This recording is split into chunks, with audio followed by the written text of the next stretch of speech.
keramiky cez oceľ až po ľad. Veda je všade okolo nás, vítajte pri špeciálnej epizóde Vedátorského podcastu, ktorú sme s Jozefom nahrávali s hosťom, ktorý prišiel zo zahraničia. Michael Reece bol členom komisie ESET Science Award, prišiel na Slovensko, venuje sa funkčnej keramike, čo je niečo, o čom sme doteraz aj nevedeli, že sa vedecky skúma takým spôsobom, ako sme sa dozvedeli, že sa skúma. Takže sme išli do podcastu s malou dušičkou, že či sa vlastne budeme mať o čom rozprávať, a nakoniec sme sa rozprávali takmer hodinu o tom, ako vlastne premýšľať o materiáloch, ako vznikajú nové materiály, ako sú citlivé na to, ako rýchlo ich zohrievate, ako ich chladíte, ako si toto všetko predstaviť pomocou ľadu, ktorý dávate do mrazničky. A keď sme donahrávali, tak sme sa ešte ďalšie asi 15 minút rozprávali, takže neuveriteľne fascinujúci človek Michael Reece, ktorý pôsobí ako profesor na Londýnskej univerzite, takže myslím si, že veľmi zaujímavý podcast z toho vznikol. Aspoň dúfam. Je to v angličtine, ale kto nechce po anglicky, tak si môže prekliknúť na YouTube, kde budú pár hodín po publikovaní automaticky vygenerované titulky. Takže ak máte problém s angličtinou, tak si takto prekliknite, ale ak to zvládate, tak odporúčam si to vypočuť. Vlastne počúvať to budete aj s titulkami, ale teda vypočuť si, lebo krásna, šarmantná britská angličtina zo strany nášho hostia. Takže funkčná keramika. Thank you very much, Professor, that you joined us today. Can you please introduce yourself just a little bit for our audience, and we will just jump right into it. Yeah, thank you for the opportunity to speak to you. So my name is Mike Reece. I'm a professor of functional ceramics at Queen Mary University of London. And most of my career, my research is focused on ceramic materials, but I've worked on other materials like polymers and metals. My wife is doing ceramics. But it's the one done in studio, not in laboratory. So what is the difference? Because now somebody's listening, and functional ceramics is something you can, a cup or something. What does it mean? Yes. It means you create better plates, or what does it mean? So explain scientifically what is ceramics for you. Interesting. Your wife is working on pottery, and I'm sure we could have a very good conversation, but we would come from quite different directions. But in fact, there's lots of similarities. And so when you ask most people about ceramics, that's exactly what they think of. They think of the cups and the plates. And we've been making potteries for thousands of years. And then we got to a point in terms of technological development that we want to take some of those very good properties of ceramics, their high wear resistance, their ability to operate at high temperature. And then it got even more interesting. They started showing electronic properties, and so they're very important for those applications. But those materials had so much in common with traditional ceramics in terms of the way that they were prepared. The big difference being that we started to make new compositions with new properties, and we started making them much purer, and we started developing much more sophisticated processing methods. So, for instance, we could integrate them into microprocessors and electronic devices. But I'm sure if I spoke with your wife, we would have a very good conversation, and we would find some good common grounds. You should probably ask about how to do it properly, so it's not like an alchemy. Because now it's like you change the temperature a little bit and the result can be completely different. Or actually you can make like two plates that are basically the same, place them on a different place in the kiln, and suddenly the result is completely different. So how can you put some kind of order into studying something that is so rich? Yeah, well, there you go. I think we would have a lot in common to discuss this problem because it's a common problem. And she's more interested in the artistic side of ceramics. So sometimes when things go wrong, they kind of work out quite well. But when you're talking about sort of advanced materials, functional ceramics, where you're using them in electronic applications like your mobile phones, you've got to get it right. So just like I mentioned, the difference between traditional ceramics and advanced ceramics were developments in new compositions and purity. It's also about very much the control of that composition and the processing conditions, so that when you make it today and you make it next year, you get exactly the same properties. And, in some applications, it's very critical you do that. If you get it wrong, things can go badly wrong. cars can break down. It can cause accidents in high-tech structural applications, whereas if your cup breaks, it's just a little bit inconvenient, yeah. You spoke about the applications. Can you give us the biggest examples that your research is influencing? Apart from the cups. and the China. Yeah, well, as I say, I've been in research for a long time, and I've worked on many ceramic systems. In fact, the very first project that I had was with a company to develop new glazes for traditional potteries. Okay. And at that time, we were still largely using lead-based glazes, which have very beautiful properties in terms of processing and appearance. But unfortunately, they are toxic because of the lead. And so that work involved developing new glazes without lead. And then after that, I've worked on structural ceramics. And to give you some examples, some more everyday ones, it would be zirconia ceramics for femoral heads for hip replacements. So most people are, know of someone that's had a hip replacement.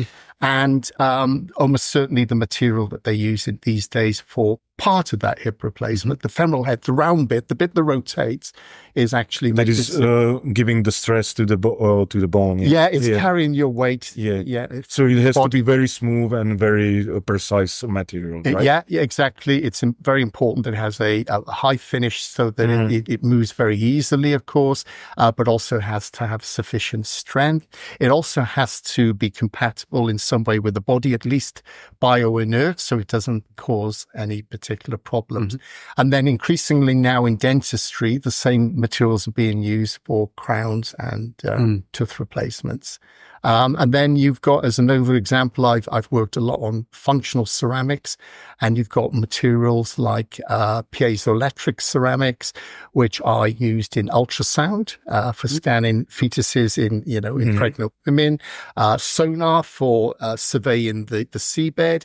And then a very important everyday example that you will have experienced as you came into work today is the sensors on car airbags. So they basically convert mechanical signal, a crash, into an electrical signal, which the electronics then can process. And of course, it has to do that really quickly. And then it inflates your airbag and saves your life. So, well, usually you don't probably have ceramics as a part of university lecture in physics, but it was supposed to be part of some physics. So it would be condensed matter physics, or where would you put it? Oh, well, that's a very good question then, because it leads us to talk about what is material science. So in very general terms, it's basically about the understanding and use of any solid materials.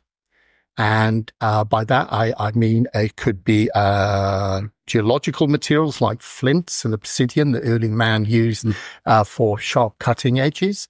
It could be natural materials like timber and flax that we use then because they have these wonderful biological properties.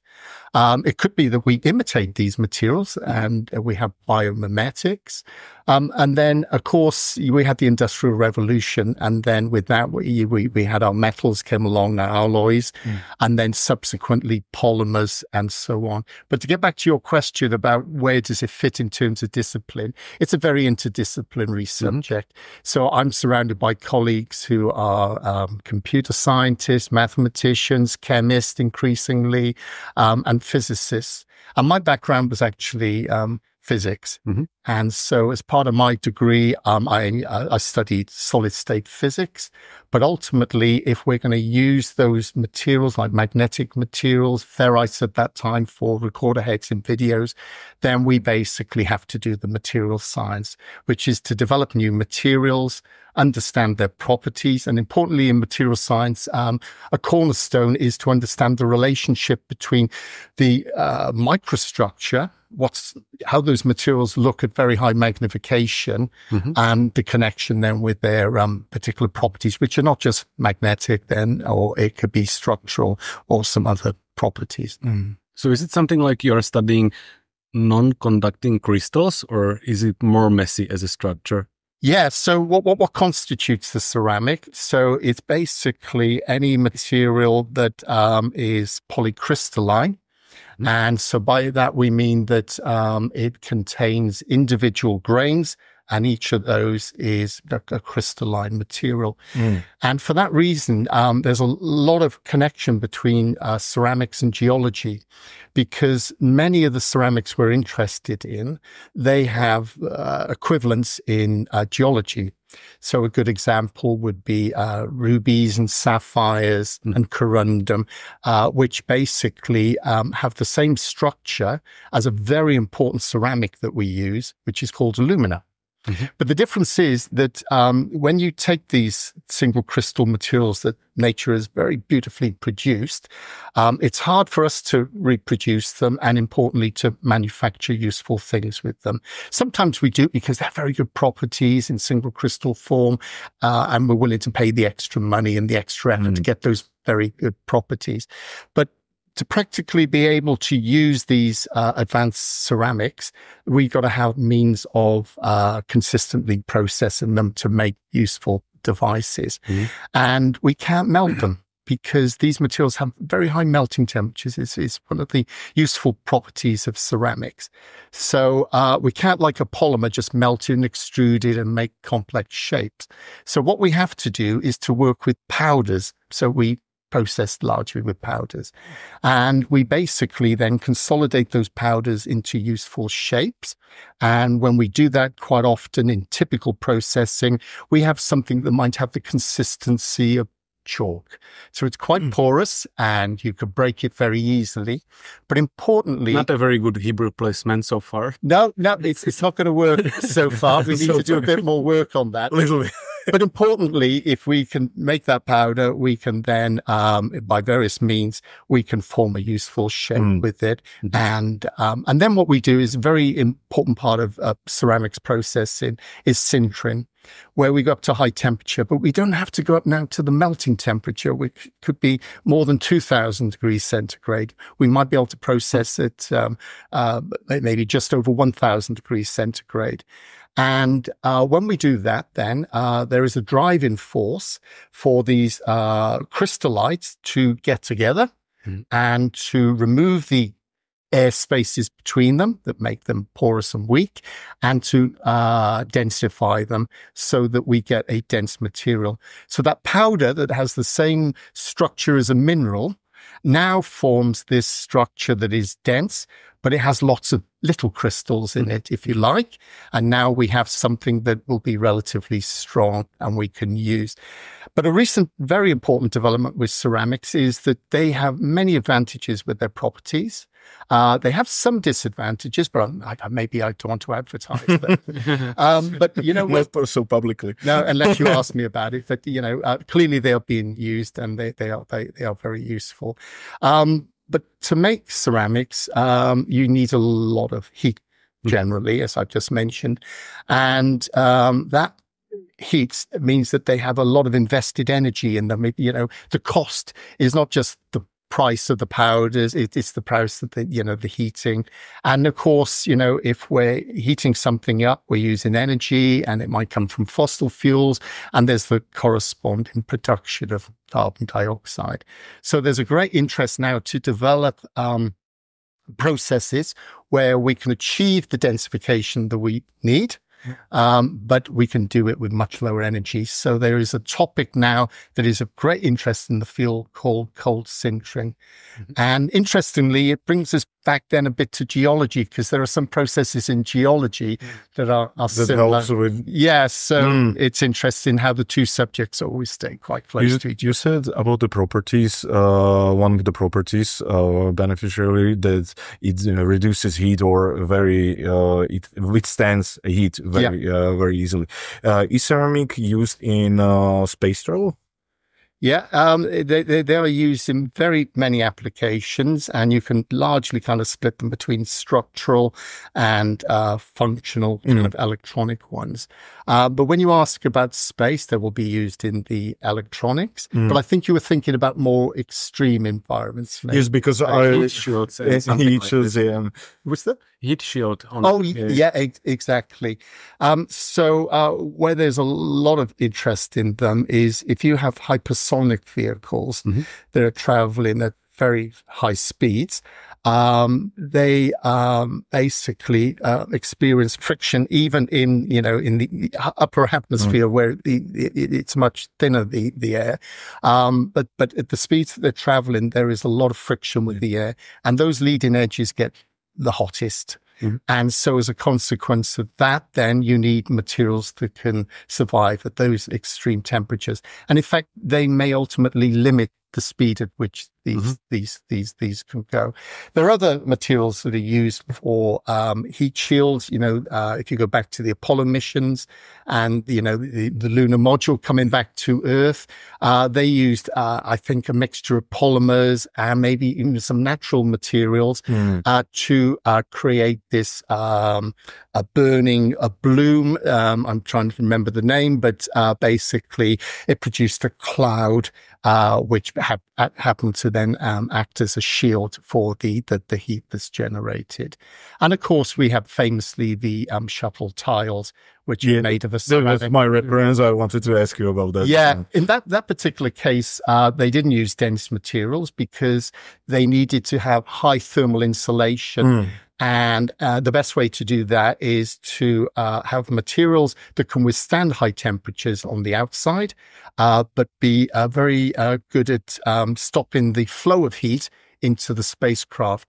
And a very effective way to do that is to change the microstructure so that they are highly porous, but still have sufficient strength. And can you tell us about areas of mathematics that benefit your field? And is there some kind of part of mathematics? You said it's interdisciplinary, so regarding mathematics? Yeah, I would say that's more a kind of mathematics, information technology, and basically, we have to, at the highest level, at the most fundamental level, understand our materials. So that brings in the physics, and to understand why the materials behave in the way they do. But increasingly, we use computers to design the devices that we want. And then more recently, we're using data mining and AI to actually discover new materials. Because one of our to-do episodes on the list for maybe 2 years is the science of blacksmithing. One of our friends, blacksmith, and I found out that there's a lot of topology involved in understanding like the properties of metals, because some things, can form knots and so on. Yeah. Also with crystals, there's a lot of symmetry, studying symmetry groups and so on. But with ceramics, it's like you don't have a full symmetric structure because it's not a full crystal and it's not moving as metals are. So you're losing a lot of tools to handle probably, and it's very difficult to do something without simulations, right? Yeah. It sounds like you had a speaker on in the past who could answer that question much better than me. But there is, I guess, fundamental work about things like how maybe polymer systems can actually fold and interact with each other, and maybe that becomes a mathematical knot type problem. And maybe that was what he was referring to. But just to be clear, ceramic materials are highly crystalline, so they have very ordered, regular structures. So we spend a lot of time actually understanding that, because that down at the atomic level determines the intrinsic properties of the materials, as you mentioned. And then we have different length scales. So, down at the atomic level and the arrangement of the atoms, and then that repeats over longer ranges. So we end up with our crystals. And then we end up with the crystalline structure, which also is significant then on the properties of the material, particularly the mechanical properties and so on. But I think you're also asking me about simulation as well and how important that is. And when the Industrial Revolution started and people started to use metals, they clearly could see the benefits of them. They understood by changing the processes and the heat treatments that they could change the properties. And so in that respect, metal alloys are very versatile. We have a massive family of them for different applications at different costs, but they largely didn't understand how they worked. And, over time, they eventually did as new tools came along and new ideas. And then we got to a point then where we didn't want to then just randomly use these materials with good properties and make structures and find that then the bridge collapsed, which is more about materials engineering. So increasingly, we simulate the structures, the devices that we want to make before we actually make them. So that's where simulation comes in, and it can save you a lot of time and effort. And of course, make sure that those materials are used in critical applications are safe. I asked about the simulations because one of the important algorithms of simulated annealing was developed, just simulated annealing. Oh, yes. Was developed just across the river by Vedátorský. Yeah. But it was, I think, investigating the problem of traveling salesmen. But it's basically the same thing. You are just trying to find the best configuration among many different. Yeah. But I want just to backtrack a little bit because you mentioned geology as a source of inspiration. But geology isn't just high temperature, but also high pressure. Yeah. So do you also operate with high pressures when making ceramics? And when you are working with temperatures, does it matter if you just heat it up linearly, or you have to be very careful about just warm it up a little? And then, so does the temperature profile matter, and do you use pressure as well? Yeah, well, you've introduced then a very nice topic there about how we then refine the microstructures of materials to optimize their properties. But I would first say too, the first time I came to Slovakia was probably in about 1992, maybe 1993. And rough time. It was a very good and interesting time, and it's good to come back and just see how things are evolving very nicely. But the reason I mention it is that, my impression then was that you were extremely, and you are still now, extremely strong in metals. And you have that great tradition of metallurgy here, and you have a very big steel works here as well. As a history is, it's very tight. But of course, over the years, then things like ceramics have come in more and more, and so there's a much broader activity. But to come back to your question, which was about heat treatment and simulation and optimizing that. If you take something like low carbon steel, so this is basically iron with a small amount of carbon in it and maybe some other things to improve the properties. That is the basis of a lot of our use of steel. That's the inexpensive, large volume stuff. But you take that material, and depending on how you heat treat it, whether you cool it slowly, you cool it fast, you massively can change the microstructure. And, that's down at the atomic level, the phases, the form, the size of the grains that exists within that material. And as a consequence of that, because as I mentioned, material science is very much about understanding that relationship between microstructure and properties and controlling that and optimizing that. So basically, heat treatment is very important. And of course, there are so many things that you can do. You can start adding other elements to affect that. You can extend the times that you anneal at. You can maybe even cool quicker. And in some cases, not the case of just simply plain carbon steels, but if you cool metals quickly enough, they can actually be amorphous like a glass.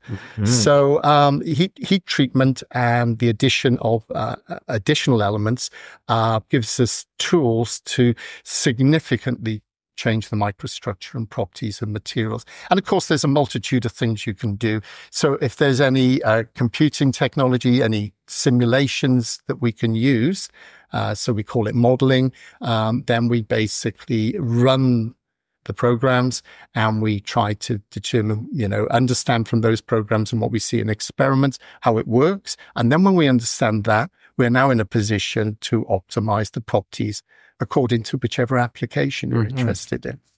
Still want to return to pressure a little bit. Yeah, because Yeah, You're sorry. Yeah. Well, I did suggest that question opened up a lot, and thanks for reminding me.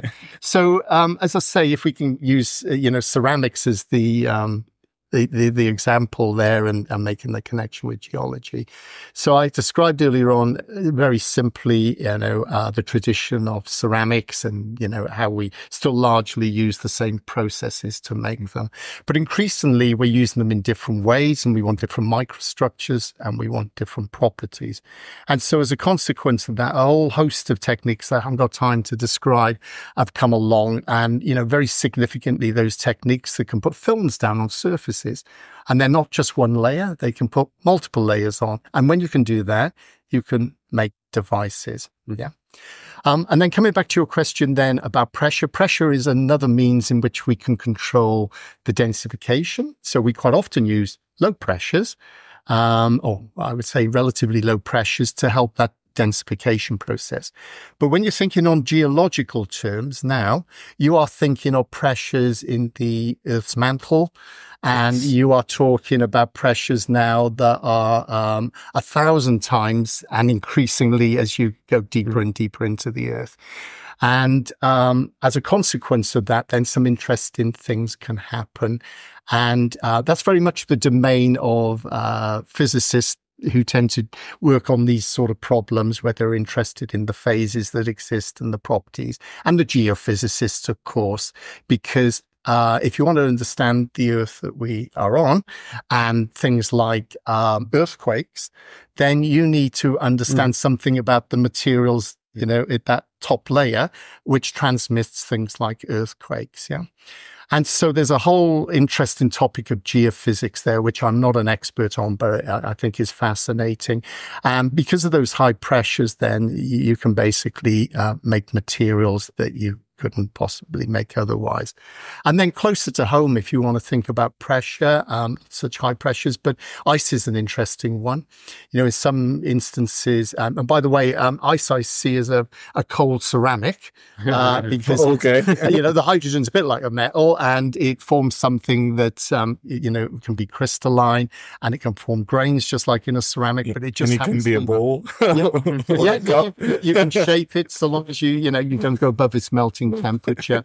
And that has a very rich crystal chemistry, depending on the pressures at which it experiences. And some of those pressures are attainable in normal geological situations, or they might be produced at very high pressures in very small samples in very special specimens. But that is the topic really of geophysics, I would say, increasingly. Yeah, but maybe people can understand the complexity from the example of ice, because when I open a Wikipedia and just type in water and see the phase structure, then it's like vapor, liquid, and then ice, and it just completely super complex structure, many different types of ice. So Yeah, you're exactly right. And of course, it's important to us every day. Ice forms on roads, and its interaction with rubber is very significant in terms of road safety. And so, it's important to understand ice.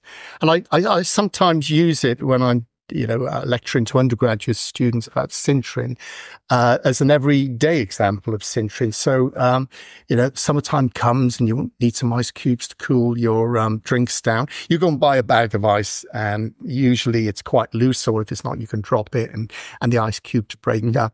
You leave it in your freezer and you don't use it up, and you get to the winter time. What's usually happened by that time? Have you noticed? I don't use ice that much, so I never noticed. But it's cracking a lot. Well, I'm thinking of particularly is that it sinters, and you don't get individual ice cubes now. You get one big block, right? But which is they are sintering. So basically, what you are seeing there is the process of sintering, but in a more everyday situation that you can appreciate, and what you can then appreciate then is how that densification occurs. And what you've got to appreciate there is that when I described earlier the sintering as something like alumina, which is a very common ceramic, you typically got to use temperatures well above 1,000 degrees centigrade typically to sinter them. And the reason you got to use those high temperatures is that they have strong bonding, and they melt at high temperatures. And you've got to be kind of approaching the melting temperature of the material to get the diffusion processes to be fast enough. That's the movement of the material to basically rearrange to allow that densification process to take place. Ice, when you put it in your freezer, you're probably thinking you're putting it in a relatively cold space. For ice, you're putting it in a furnace. All right. So because now the melting temperature is 0 degrees centigrade. What is the typical temperature of a freezer? That might be about minus 12 or 5 degrees. You are almost at the melting temperature. Okay. So you think you're putting your ice into a cold space. If you could ask the ice, it would tell you, you're putting me in a pretty warm space. Yeah. It feels like a furnace here. Yeah.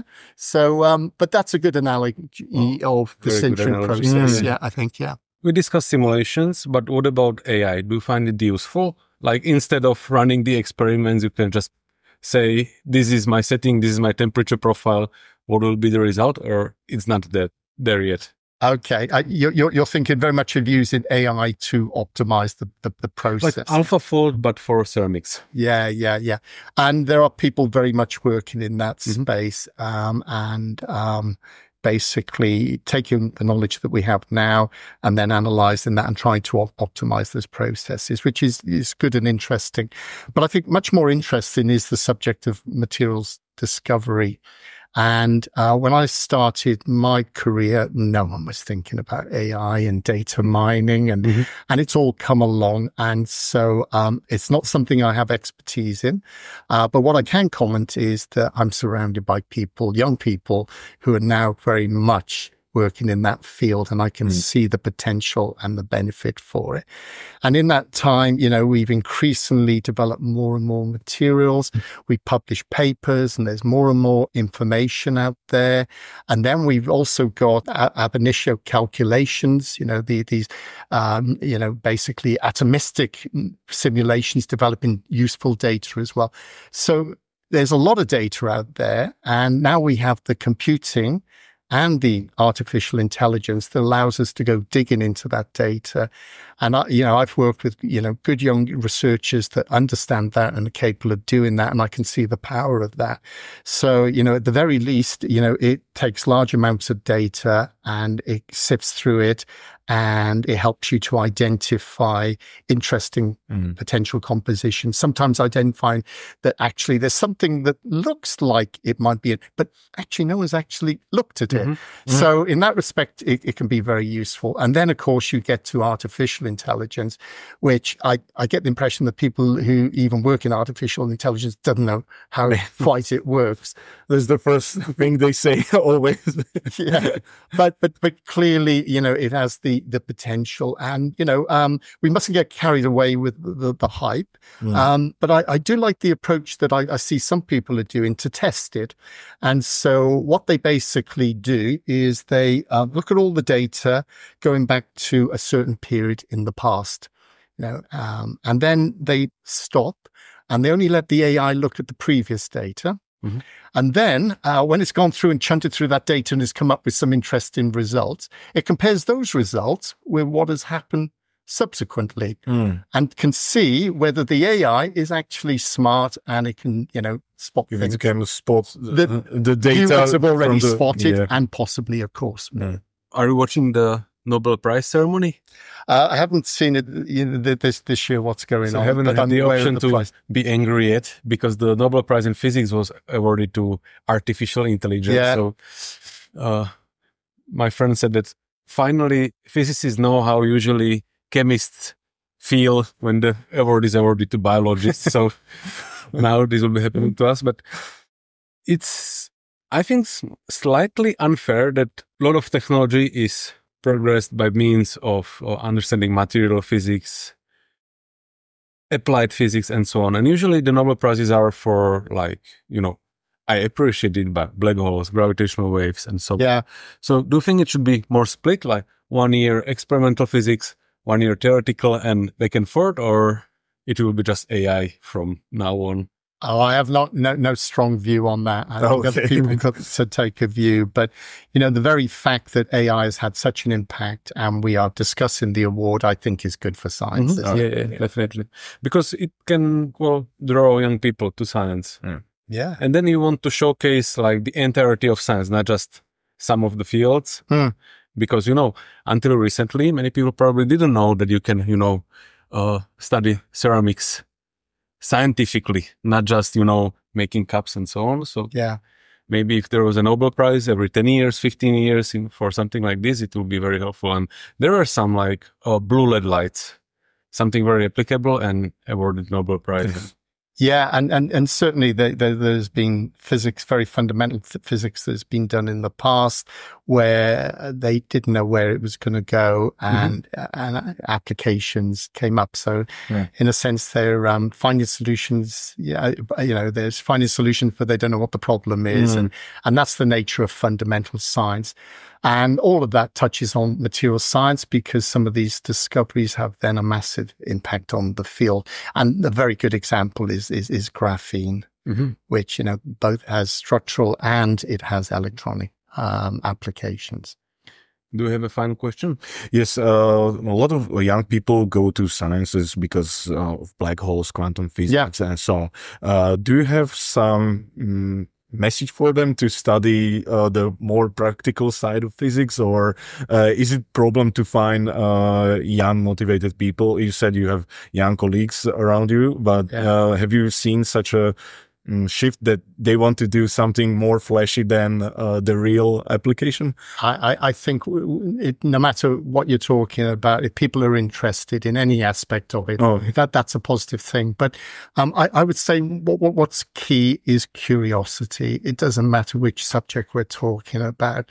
And so what I think we can do to help young people is to develop their curiosity. And, good teachers do that. And then to follow their interest and their curiosity.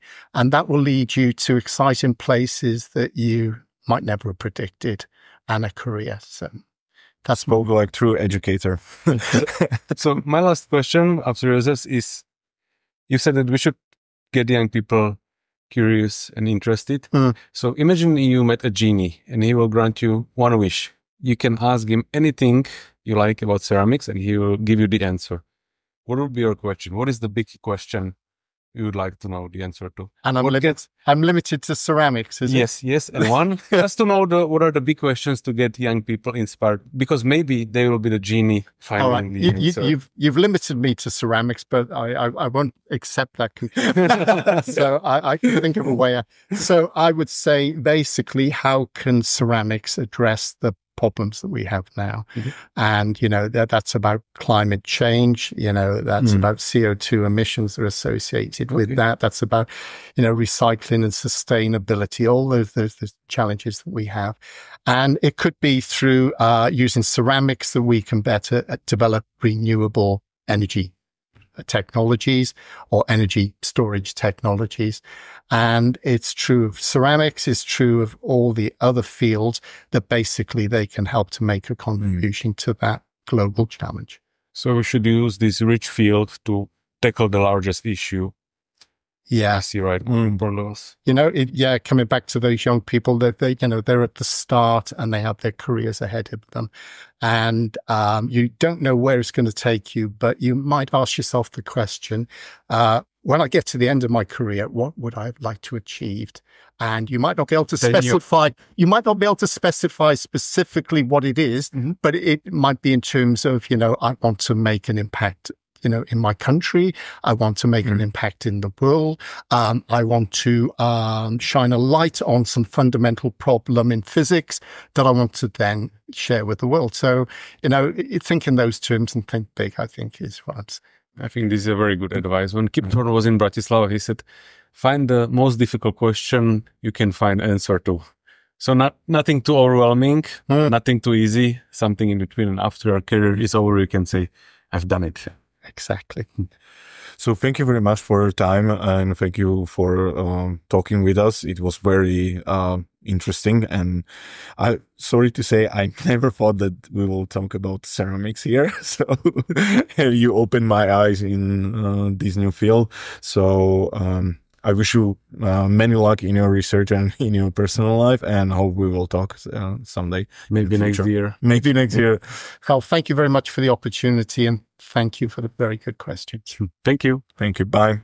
No ako Jozef bežne hovorí, nájdete nás všade na všetkých dobrých, aj trošku horších podcastových platformách. Budeme čoskoro robiť nejaké živé nahrávania, ak sme už nerobili, vlastne neviem, kedy presne vyjde táto epizóda. Sledujte napríklad aj aplikáciu Vedátora, kde informujem o týchto veciach a zároveň si tam môžete vypočuť podcast, je to úplne bez reklám. Máme knižku Rozhovory o vesmíre s Norby Wernerom a čo by som ešte povedal, to je asi všetko. Ďakujeme, že nás počúvate a majte sa pekne.